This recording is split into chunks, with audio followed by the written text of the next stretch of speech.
ಇದು ಅಕ್ಕಿ ಹಸಿಟ್ಟು, ಇದು ತುರಿದಿರೋ ಸೌತೆಕಾಯಿ, ಇದು ಸಬ್ಬಕ್ಕಿ ಸೊಪ್ಪು, ಇದು ಕೊತ್ತಂಬರಿ ಸೊಪ್ಪು, ಮೆಣಸಿನ್ಕಾಯಿ ಮಕ್ಕಳು ತಿಂತಾರೆ ಅಂದರೆ ಹಾಕದೇ ಇದ್ರೆ ನಡೆಯುತ್ತೆ, ಬೇಕಂದರೆ ಹಾಕ್ಕೊಳ್ಳಿ. ಸ್ವಲ್ಪ ಕ್ಯಾರೆಟು ಮತ್ತು ಸಣ್ಣದಾಗಿ ಹೆಚ್ಚಿರೋ ಆನಿಯನು, ಇದಿಷ್ಟನ್ನು ಮಿಕ್ಸ್ ಮಾಡಬೇಕು.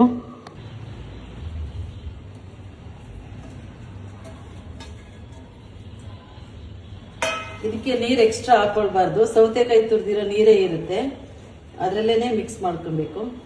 ನೋಡಿ ಅದರಲ್ಲೇ ಮಿಕ್ಸ್ ಆಗಿಬಿಡುತ್ತೆ ಎಲ್ಲ.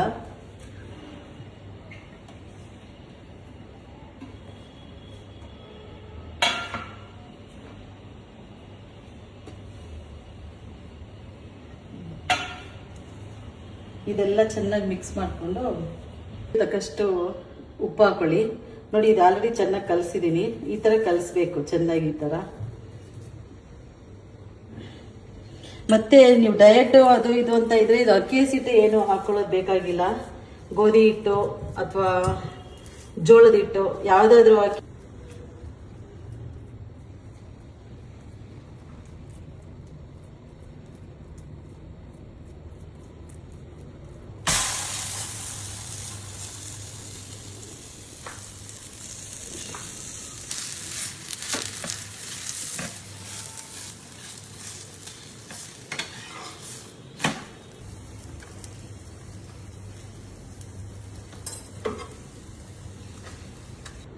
ರೆಡಿ ಆಯಿತು ಅಕ್ಕಿ ರೊಟ್ಟಿ ತುಪ್ಪ.